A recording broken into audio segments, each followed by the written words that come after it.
If there's one thing we've learned about business and life, it's that people are the X factor. They constantly surprise us, both in amazing ways and not so much. We're Ben and Syya, and welcome to the On This Business Bites podcast. This show is all about real life things we all deal with every day, how they relate to business, and how to make some sense out of our daily chaos. Welcome to the show.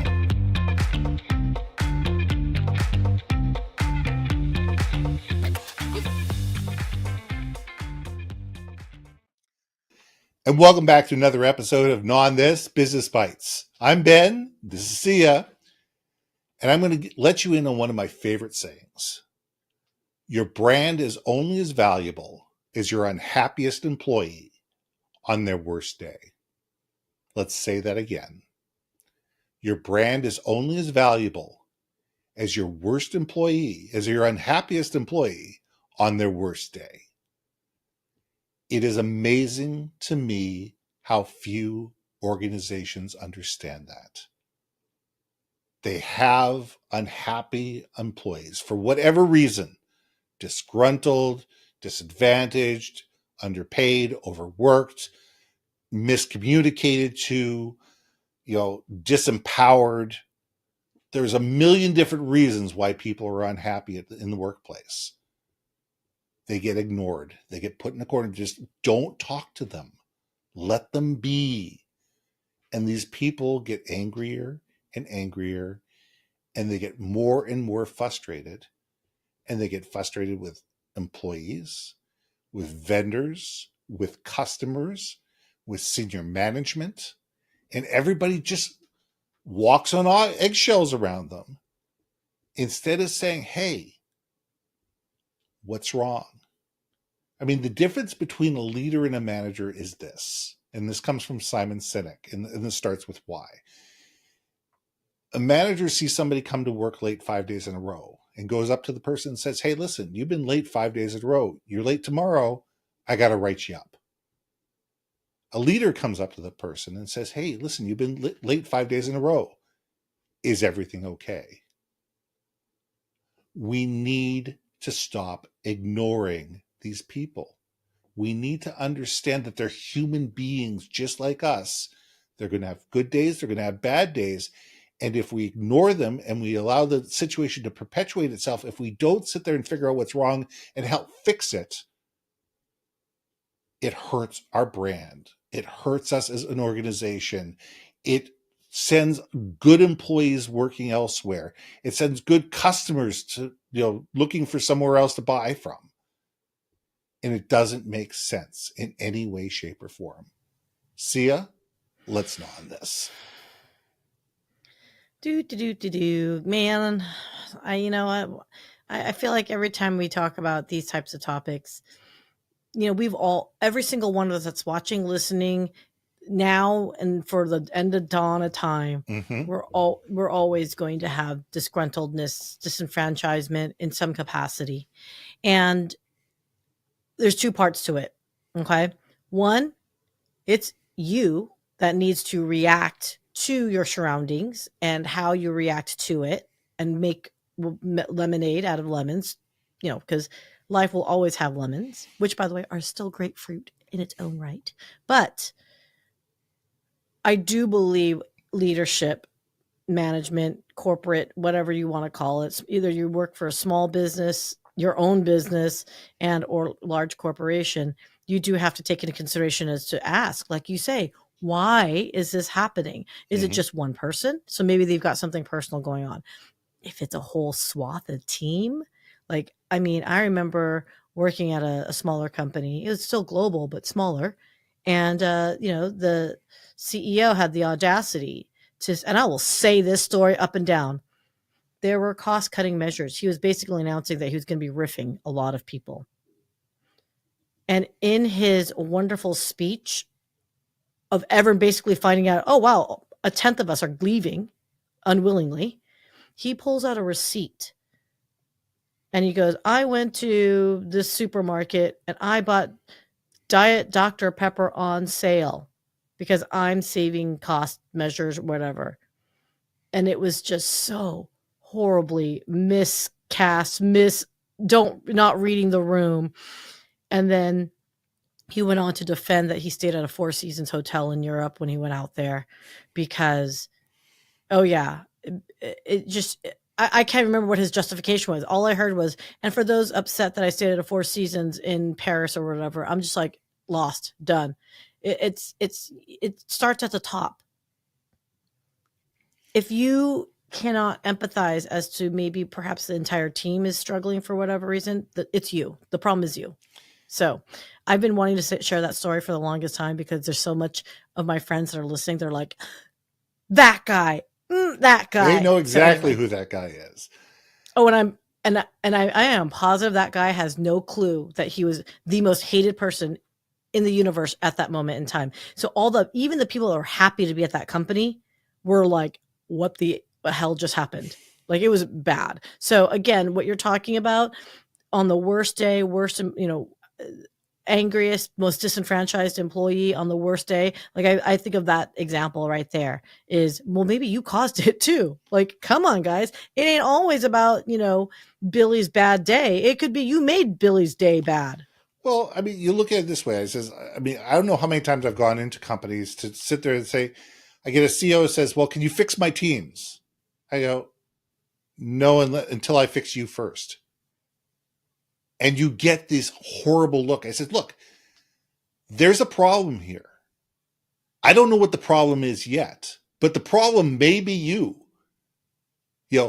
or it may be the fact that your brother-in-law is the problem. And if your brother-in-law is the problem, we got a worse problem, because not only is that going to make your wife angry, but it's probably going to make it's going to make Thanksgiving. The Thanksgiving or Christmas is going to be a little bit tenuous, moving forward.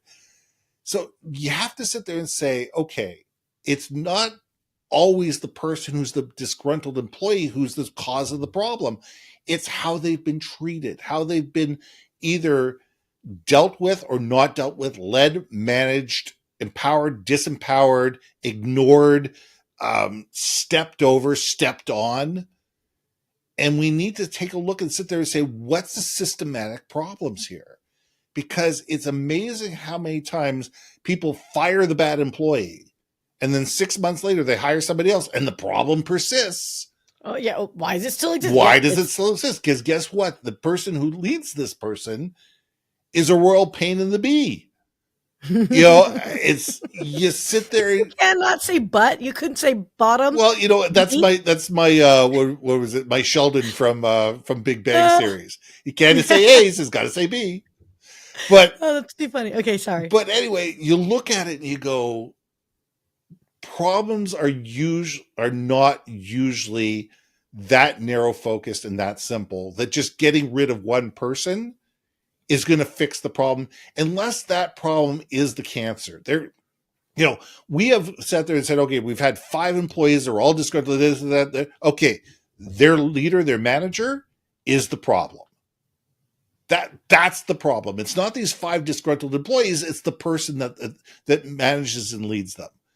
And that person either needs to have some leadership training skills. They need to get rid of the Peter principle, within them, or they have to be sitting there and say, look, you either need to be, trained up or trained out.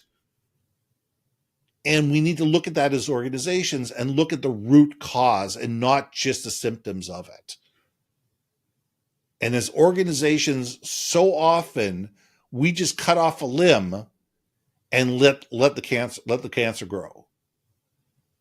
I mean, literally, I just saw a picture someone posted on Facebook where it was her own fruit bowl, and like a couple of the fruits had like molded up, and you could see the contact of that molding up another, the fruits adjacent to it, and it just reminded me of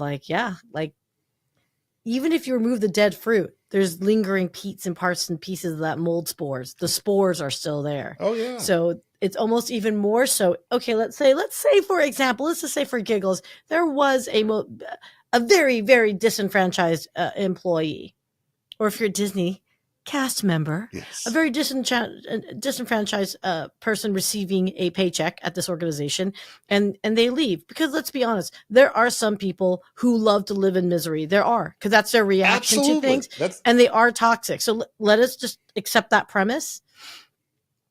Sometimes there is that situation, and you're lucky, and it's a benign tumor. You pluck it out, it's good, and everything's good, right? But there's always a stench, a stink, a linger, or something that it's even more important at that point as a leader to pull the team together to talk about the departure. Bingo. Not to bash the person, No. but to discuss, hey, you know what? It's very clear there's unhappiness, there's disenfranchisement. Let's talk about, let's have a Navy pilot person debrief. That's it. Like they did debriefs, and I love that idea. I love that concept because it's a safe zone.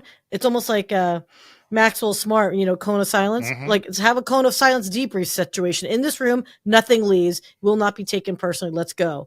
And I don't know if you foster that kind of culture, I bet you would have a far happier, far more content group, because now they feel free that they can actually articulate good, bad, ugly, and different. Well, that's just it. You're giving people a reason to sit there and say, okay, this was the problem. Okay, that person's gone, but where do we go from here? It's how do you build an aspirational culture after the cancerous person, the cancerous idea is gone, and be able to sit there and say, look, I'm here for you people. I'm sorry. It took me a while to figure out what the problem was. We figured out what the problem was. We got rid of the problem. You are all important to me. How do we make things better now? How do we work as a team to be able to fix, the challenges that have been happening within this department? And I think that if you can do that and you can give those people a chance to voice their opinion and not, as you said, not turn it into a complete and utter, fest, but to be able to sit there and say, okay, these were the challenges. These are the things that weren't happening. These are the problems that we've been trying to fix. How do we move forward from here? And if you can sit there and build on it and sit there and say, yeah, we're sorry that this happened. It's our fault. We've tried to fix this. Now where do we go from here as a group? You're going to build a whole bunch of champions moving forward. Agreed. You know what? Look, we ever talk. What's that book? The Get Your Biggest Cheerleaders. Making your clients your biggest cheerleaders. Yeah, take the same amount of energy that you put towards your clients and prospects into your own team internally. Make them your biggest cheerleaders. Not you as a human, but as a company or as a team or as a culture or whatever. There's so many lessons and nuggets that could be pulled from that. So, dude, you're making me think. Why are we having these conversations after the fact? Because hindsight's 2020, right? As you and I are both business owners, as we're building up our own teams, we really need to put our money where our mouth is and be cognizant of the fact that I'm bringing new people on, and I have to be aware, especially for the industry that we're in, right? Bringing on editors and all that stuff. I have met some flaky editors. So, you have to sit and wonder why are you flaky? Is it because of me? Am I not setting the parameters? Are you happy? You know what I mean? You're making me think about really, okay, let's practice what we preach, and we should report back and be honest with ourselves. Well, it's all about effective communication. It's all about giving people the opportunity to speak without feeling that they're going to get their hands slapped because they speak, and allowing people to be honest. As you said, it's the military debrief where anybody's allowed to speak up and say, hey, that didn't go right. This is what we really should have been doing. How do we fix this going forward? And as long as you sit there and look at the problem and not the people and just say, it's your fault, Syya. It's just, no, that doesn't work. We're a team. How do we attack the problem, not the person? And if you can build that culture into your system where everybody has the ability to stand up, to say, hey, listen, wait a second, hit that bell because something's wrong and we're going to stop the line, then that empowers people to actually care about what's going on and wanting to be better and wanting to be part of something better and not be tolerant when things are not up to standard or not up to snuff or up to the brand mission, vision, and values. Yes. True that. Well, that's simple to say. Okay, fine. If you're going to be that, we're just going to leave it there because I think that's a great place to leave this. I think we should. All right. I'm Ben. And I'm Syya. And we'll see you soon. Hey. Thanks for listening to another episode of Not On This, Business Bites. If you liked what you heard, we most humbly ask that you like, share, and hit that subscribe button. And if you want to communicate more effectively within your organization, contact Ben at yourbrandmarketing.com or me at brilliantbeammedia.com. We can help you build your community, brand awareness, and personality through digital content and podcasting. We cannot wait to hear from you. So see you next week for another episode of Not On This, Business Bites.